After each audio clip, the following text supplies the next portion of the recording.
Sending you rays of light and gratitude for visiting the palace. If you're returning, thank you. I love you. If you are here for the first time, welcome. Leave a comment down below of a little flower emoji if you are planting seeds to see your dreams manifest here on Gaia. And while you're down there, you can check out the Pandora's box full of little goodies, as well as links to connect with me and my current services and offerings. You can touch subscribe with your pinky, nose, or elbow to join our unique field of flowers.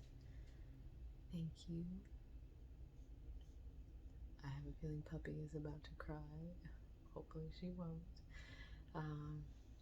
I just got out of a very long meditation, so my energy level is way chiller than it, hi, welcome, whoa. I'm definitely more in my subconscious realm right now.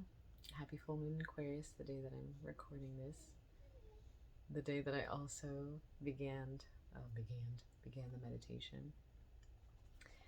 Now that I have already pressed record and started talking, I guess I'll just tell you. I sat in meditation on some things that have come up for me recently, like within the last 24 hours. Hold on one second. Okay, I'm back. And I decided to sit in meditation with it today because I thought, what better day to do it than the full moon in Aquarius? And also, this is something that has continually been coming up for me within very intensely the last year, and I was like, okay, clearly this is something I need to look at, otherwise it wouldn't keep coming up. So I don't know how long this is going to be to read, so I'm just going to start reading. When you always see the shadow of others, it makes it difficult to see your own. To remember that you have one, too. I have been gifted true illumination this full moon in Aquarius to see myself, my trauma, and my way to healing. A past friend of mine recently reached back out to me. Her words, as a sun lighting up my 12th house, shone a flashlight to the parts of myself even I can't see. I sat most of the night wondering why she would be communicating with me when the last time we communicated she made it clear she did not want to be in my life or me in hers. Just 2 months before this conversation, I had a falling with another friend. I cannot help but to notice the obvious patterns, the same theme of their upset with me. I reviewed it then, but I have traveled deeper now, allowed myself to see more, ask for more clarity, and request assistance from the archangels over friendship. This journey led me into childhood, where all seeds lie, and where most of our future flowers bloom from. From kindergarten to 4th grade, every girl I had become a close enough friend with to sleep over touched me in a sexual way. I assumed I must have held a lot of sexual energy that they wanted. From 5th grade onward until my senior year of high school, moving schools each year, they all hated me, were jealous of my light and heart, or the guy that was interested in me was not interested in them. I only had 2 female friends at these times, one in 7th and 8th grade and one senior year. The first showed me some pretty cool things, like house music, Dance Revolution, painting a bedroom, something I never got to do, and that you put Pop-Tarts into a toaster. She also saw I was very naive and used me as a scapegoat to sneak out and party and blamed me to avoid getting caught. I had never really had a girlfriend, so I never really minded. I was allowing her to treat me this way. My almost friend in 11th grade invited me to her birthday and sleepover, and we went out to a club and danced. It was Miami. It was fun, but I didn't really get to know her, but she did come out to me. Many people have, actually. More on this in a moment. My 12th grade friend immediately clung to me. She was everywhere, always around. I never approached her, but she was so insistent of hanging out at her house and sleepovers basically every day, and I didn't see the harm that would be. She introduced me to a lot of mainstream music, Jamaican food, and not much else. At the end of the school year, she wrote me a long message about how she was never really my friend, how she never really liked me, and was just using me to get close to my boyfriend that year. That she recently wanted to try to date, that she wanted to try to date, but never told me any of this until her letter. It made all the time she wanted to cuddle feel more disturbing, but also more revealing. She considered she should consider herself blessed that I was in a relationship with him that year. We had dated for a week in ninth grade, and something felt weird, wrong, too much, too fast, so I broke it off. Unfortunately for me, he was upset, hurt, and stuck on me for the next 2 years. The most popular and liked guy in school, continually breaking relationships with girls because he couldn't get over me. I show up 12th grade, and everyone is telling me, he's waited. You have to give him a chance. So I did. Unfortunately, I was giving a chance to a sexually distorted and aggressive boy who did not understand what to do when you hear stop or no. I was the envy of every girl for dating a serial rapist. Assuming a boy apologizes the first time he doesn't listen does not guarantee he won't do it again. Just take my word for it. My next group of friends was created at my first job, right out of high school, at the movie theater, which is arguably the best human 3D job ever. My first friend didn't like me at first because I got Employee of the Month my first month there. Over time, she warmed up and we began to hang out outside of work. Movies, music, food, shopping, all the things young girls are excited to do. To keep longer story short, for the next year, we added 2 other friends. One was kind of mean, told me I sucked at singing and belittled others often, but I felt she had a good heart under somewhere. And the other, who was the kindest, sweetest angel on earth to ever exist. Truly a pure soul. I will always cherish her. We didn't speak deeply, but she was older than all of us and much wiser. We had a lot of fun, but it all remained on the surface. I was looking for deeper. My mother moved, and so I moved with her. Those 2 years spending money on experiences didn't save for my own place. Plus, I was still at a point where I was not even sure I was ready. Plus, I was helping raise my sister. New theater, new culture, new experiences. I did almost make a friend here, but I experienced mostly some sort of resistance to like me because of my skin tone. And not because I was black, but more so because I was light-skinned. I learned a lot there, but I did make a girlfriend through my guy friend, which is basically how I have made the rest of my girlfriends since. She was older, wiser, and more blunt and authentic than anyone I had ever met. I appreciated that in her, and this is where my shadow appeared.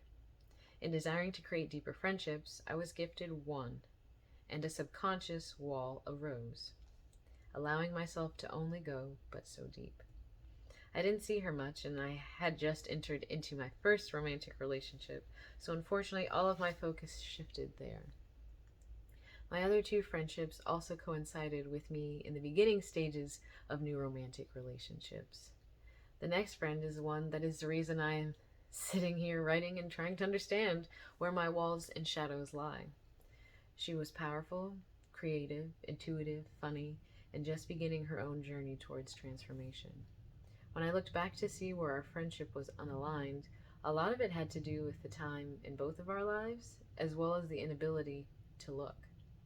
In sitting in this meditation, I realized that we did not make a lot of eye contact, which to me, I consciously make an effort of in all my interactions, unless something is subconsciously occurring, or I just don't want to interact with their soul.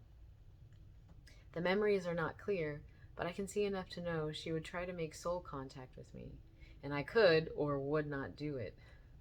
I then look up, and she is there, but on her phone. Is she on her phone because she wants to be, or because she was feeling alone? At that time, I was not even conscious I was avoidant. A friend who would invite me out,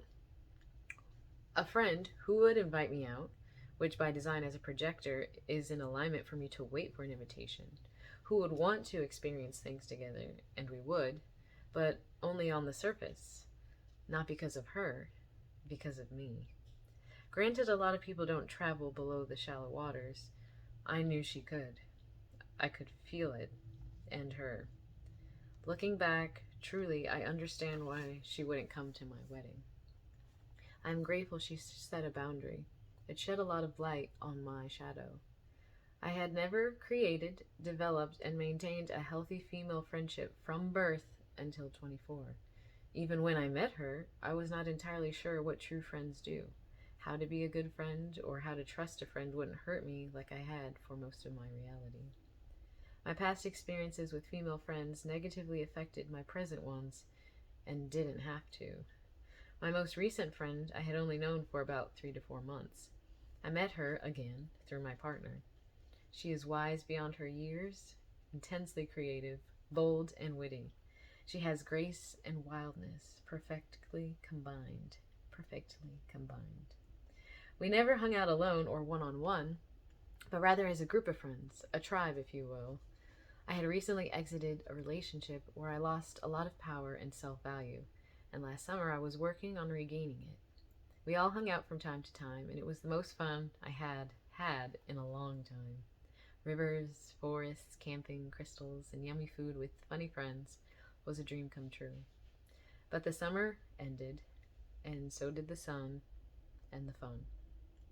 We, my partner and I, were living at his mother's house, helping to raise his niece. The beginning of September, we had a new member to assist in raising, his newly 3-year-old nephew. Gone were the days of random hangouts, spontaneous gathering, or going out just for fun. September to April was serious work. All dark, all shadow. Less and less time was made to hang out as a group because there was less and less energy at the end of the day.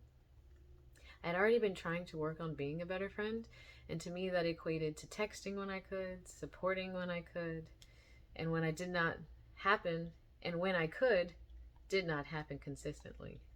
I never knew she was trying to develop a friendship one-on-one. I didn't have a car to take out when I wanted, and I was in charge of pickup and drop-off of the little one. I did not have the time and space to develop a deeper friendship, but I also never reached out one-on-one to explain this. But I also didn't think she wanted to be deeper friends.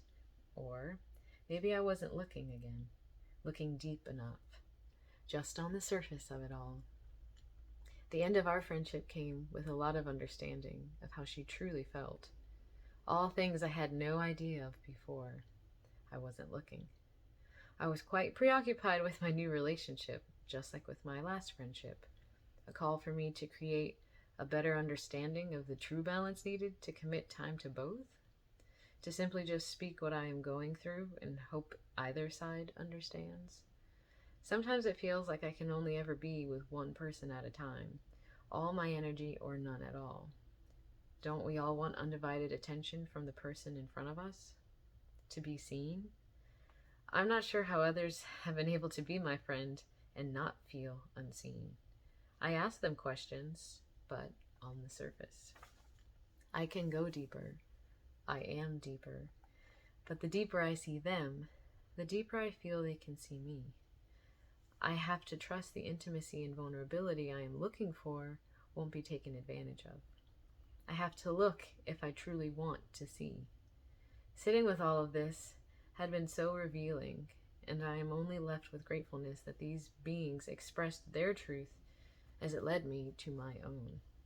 I have a good heart, and I do care, but I must look deeply to truly understand how to use my heart and care in the way that speaks to another. It is time for me to be brave and allow myself to be seen by my female friends. It is only in looking that we can ever know if we are truly for each other.